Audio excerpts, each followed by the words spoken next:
Wassalatu wassalamu ala rasulillah. Je vous remercie, chers amis journalistes. La conférence de presse est spécifique pour IRA Mauritanie. Donc moi, en tant que président d'IRA Mauritanie, je voudrais vous donner un compte rendu sur la chronologie de certains événements qui se sont passés depuis quelques semaines. Le premier événement se rapporte aux écoutes téléphoniques qui sont devenues l'arme illégale, le recours du pouvoir, l'un des recours du pouvoir du régime de Mohamed Abdelaziz pour déjouer ou pour tromper les défaites cuisantes et successives qu'il subit de la part de ses opposants. Moi, j'étais à Dakar au cours du mois passé et j'ai fait un appel téléphonique de Dakar ici à Nouakchott pour dire à un parent à moi que je lui envoie mon passeport avec l'un des jeunes de l'Irak, Sid Ahmed Ould-Sleiman, pour qu'il entende pour moi les formalités du visa pour le Hajj au lieu saint en Arabie Saoudite. Et l'appel téléphonique anodin et banal, apparemment, était sur écoute. Et les autorités de la présidence qui centralisent ces écoutes téléphoniques ont orchestré l'arrestation de la personne citée dès son arrivée au Bac de Rosso. Bon, ce jeune a été spolié du passeport tout de suite et il a été arrêté pendant 6 heures de temps et soumis à un interrogatoire qui n'a rien à voir avec le passeport, parce que les deux questions principales sur lesquelles ont achoppé les questions des officiers de renseignement qu'il a interrogé, c'était dans quel quartier vit Biram Da Abed et sa famille à Dakar. Ceci est totalement en contradiction avec la version que la police m'a donnée lorsque je suis arrivé à Rosso pour récupérer mon passeport. Ils m'ont dit que le passeport seulement est interdit de circuler sans son titulaire et qu'ils ont saisi le passeport et qu'ils l'ont transmis immédiatement au général Mohamed El-Megued, directeur de la Sécurité nationale, et que c'est lui qui a demandé qu'on lui transmette le passeport. Et je leur ai dit, si vous interceptez tout passeport qui n'est pas avec son titulaire, donc pourquoi poser la question au porteur du passeport sur les éventuelles visites de l'homme d'affaires Bouhamadou dans ma demeure à Dakar et les visites éventuelles des membres du gouvernement sénégalais. Bon, ceci démontre la mauvaise foi des autorités mauritaniennes et la suspicion que ces autorités veulent installer contre toutes les personnes et contre même les États voisins, les États amis, comme le Sénégal. Ceci dit, l'affaire des passeports ne s'est pas arrêtée là, parce que j'ai obtenu mon passeport seulement ici, à la direction de la Sécurité nationale, lorsqu'ils ont passé en revue tous les voyages répertoriés dans mon passeport, parce qu'ils voulaient savoir quels sont les pays que j'ai visités. Et ils voulaient savoir tous les pays, tous les lieux dans lesquels j'ai atterri. Et le refus a été renouvelé pour octroyer les passeports à mes enfants, parce que les autorités ont dit que mon passeport expire dans 6 mois et qu'il ne sera pas renouvelé. Et puisque mon passeport ne sera pas renouvelé, mes enfants n'ont pas droit à un passeport, parce que pour que les enfants aient un passeport, il faut que leur père ait un passeport valide. Et c'est la réponse qu'on m'a donnée ici à l'agence de l'état civil. je voudrais que les Mauritaniens, que l'opinion publique nationale et internationale, à travers vous, les journalistes, que l'opinion soit édifiée sur ces faits extrêmement graves. Quand tous les Mauritaniens sont sur écoute de manière illégale, contre la loi, contre la Constitution, et quand les documents de voyage, les documents d'état civil sont aussi utilisés comme une arme pour limiter les déplacements des opposants et de leur famille et limiter leur activité. Ça, il faut que les gens tirent la sonnette d'alarme, que ce sont des procédures, des actes sans précédent dans les annales des régimes dictatoriaux ici en Mauritanie. Donc c'est une montée en grade dans les formes d'arbitraire que vous devez enregistrer, vous, messieurs les journalistes. D'autre part, lorsque je suis arrivé ici à Nouakchott, il a été improvisé parce que lors de mes visites passées, depuis que les autorités ont compris que l'emprisonnement ne peut pas stopper l'ascension toujours grandissante, populaire et diplomatique de l'Irak, après notre sortie de prison en 2016, les autorités ont orchestré ce que vous savez, l'interdiction systématique, la répression systématique. Et vous savez bien que lors de mon retour en janvier 2017, la répression violente qu'ont subi les foules d'Irak qui m'accueillaient à la porte de Nouakchott, mais aussi jusque dans ma propre demeure, les bombes lacrymogènes, les déluges de bombes lacrymogènes et les incursions des unités de police dans ma demeure pour faire sortir les militants, pour les battre, pour les tabasser. Et le fait que le quartier où j'habite, ma demeure et les autres demeures ont été noyées sous un déluge de bombes lacrymogènes. Il y a eu des asphyxies de femmes et d'enfants notamment. Vous savez que, en plus de ça, ils ont improvisé un autre système lors de mon retour cette fois-ci, précipité pour récupérer mon passeport des mains de la sécurité nationale. C'est qu'ils ont improvisé un poste de police devant ma demeure.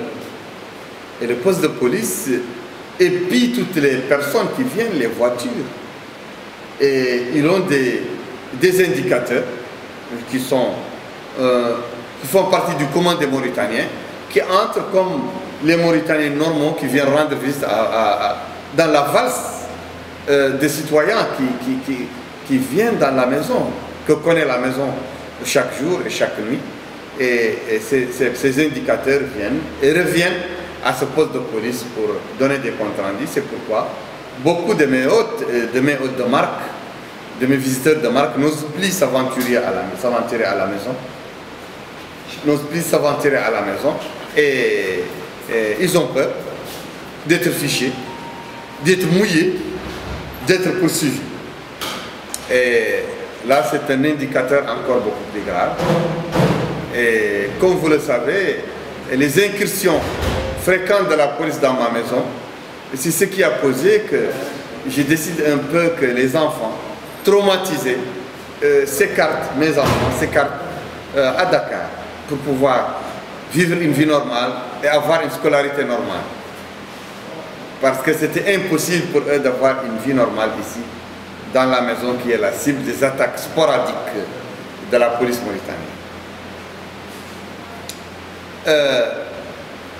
Aussi, j'ai voulu que les journalistes répertorient que la manifestation d'avant-hier des forces du refus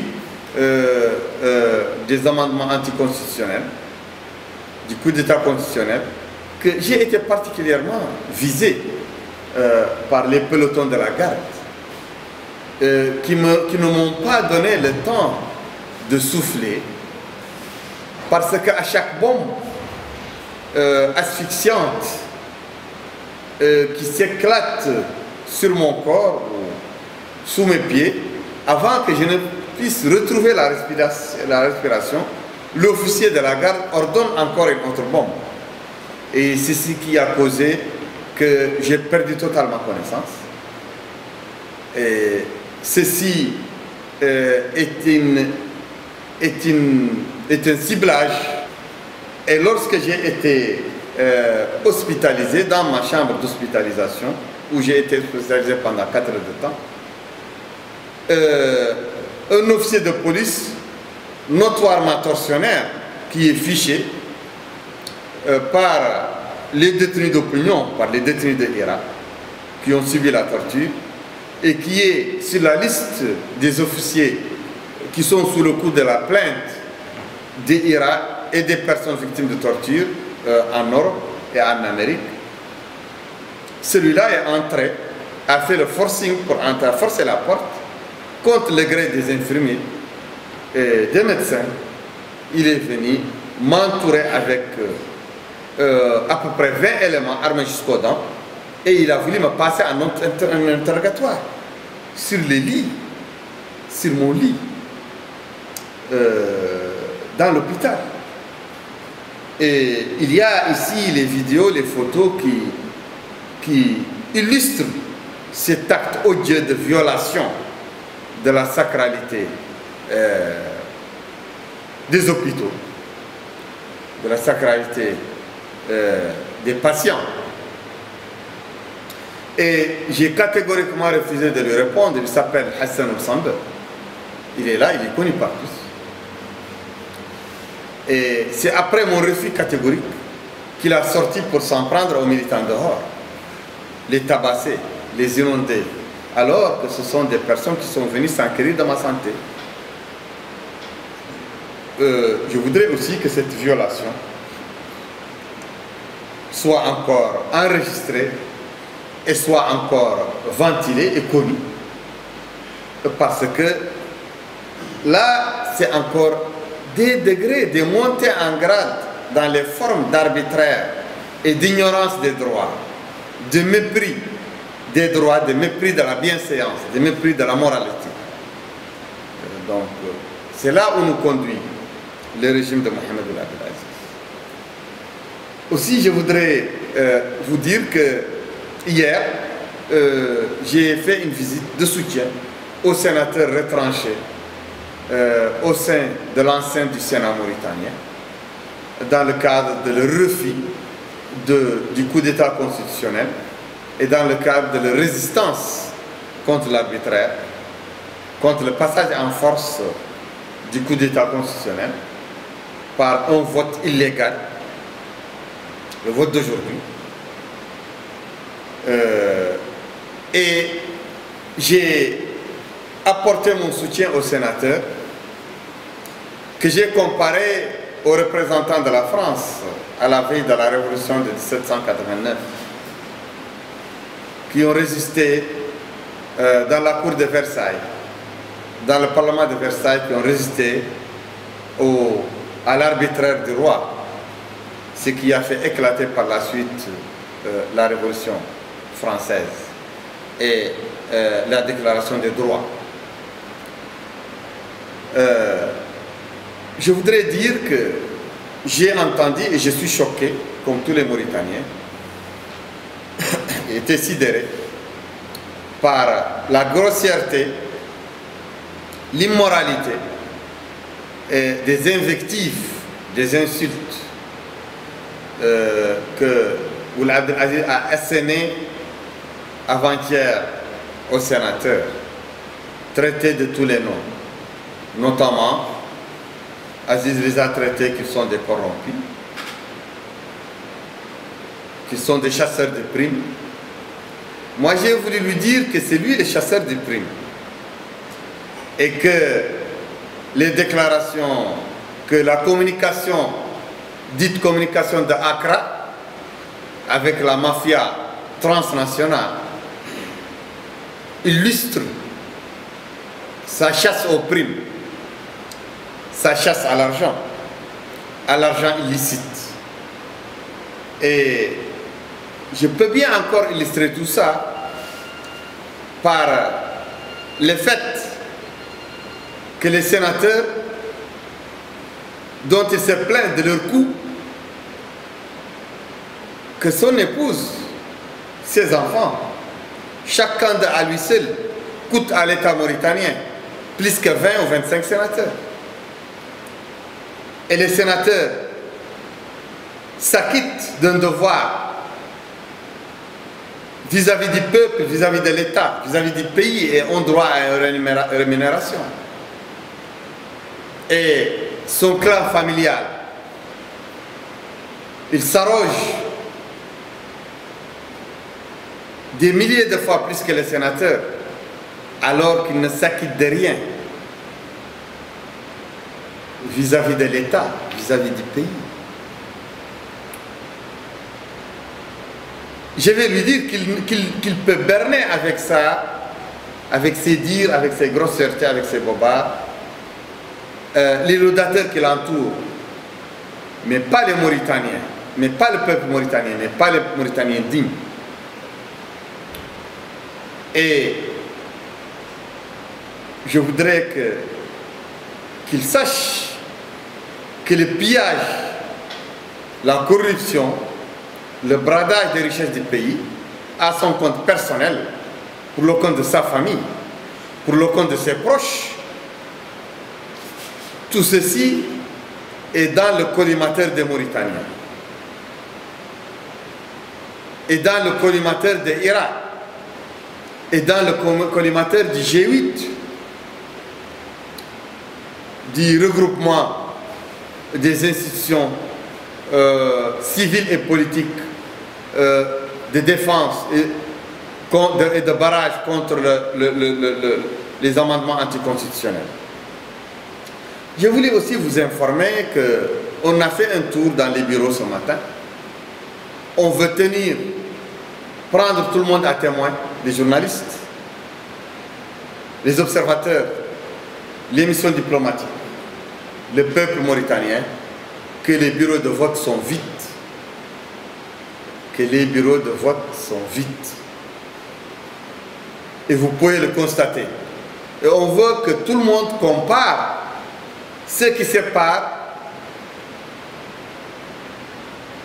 les bureaux vides toute la journée des chiffres faramineux, pharaoniques que Ould Abdelaziz va produire dans ses usines de fraude dont il est habitué. Je voulais aussi dire que Aziz, le dictateur, marchera sur nos corps. Il va marcher sur nos corps avant de reproduire son pouvoir pour un troisième mandat à travers ce coup d'État constitutionnel. On lui promet, on promet ça devant l'opinion publique nationale et internationale, que nous sommes là.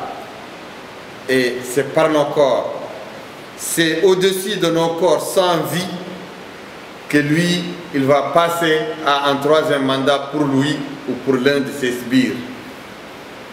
Et nous voulons que tous les Mauritaniens le sachent, pour que les Mauritaniens, dignes de patriotisme, se tiennent debout avec nous dans cette mission de défense du peuple, des mandats du peuple et de la pérennité de la Mauritanie. Je dénonce aussi la nomination de martyr que Aziz, dans sa mégalomanie, a fait dans son dernier meeting. Qui sont les martyrs? Les martyrs, ce ne sont pas les coupeurs de route dont lui il se targue. Les coupeurs de route qu'il énumère comme étant des résistants. Moi, je lui dis que ce sont des coupeurs de route. Que ce sont des gens qui avaient installé sur cette terre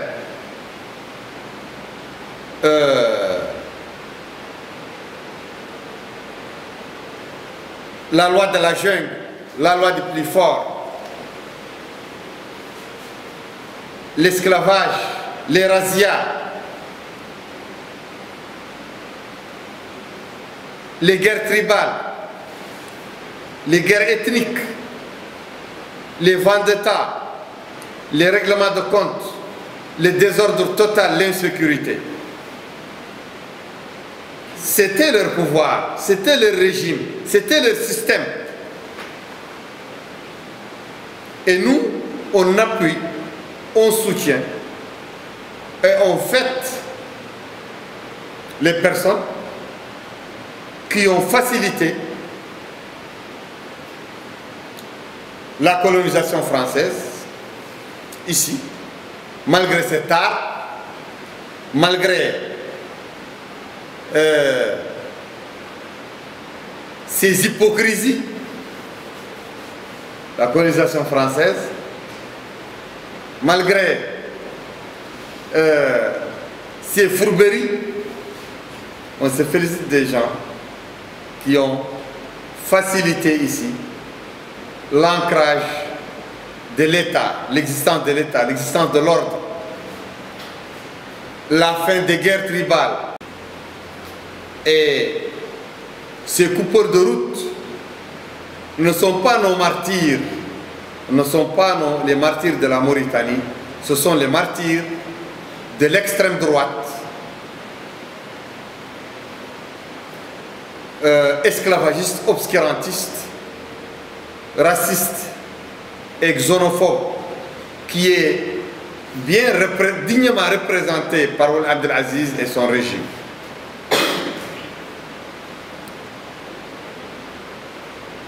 Ce sont les nostalgiques du retour à la traite des Noirs de manière systématique.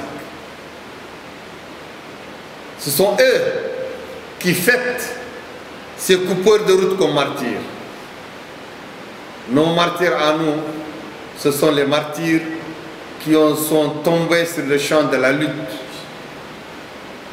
pour la justice, pour l'équité dans ce pays.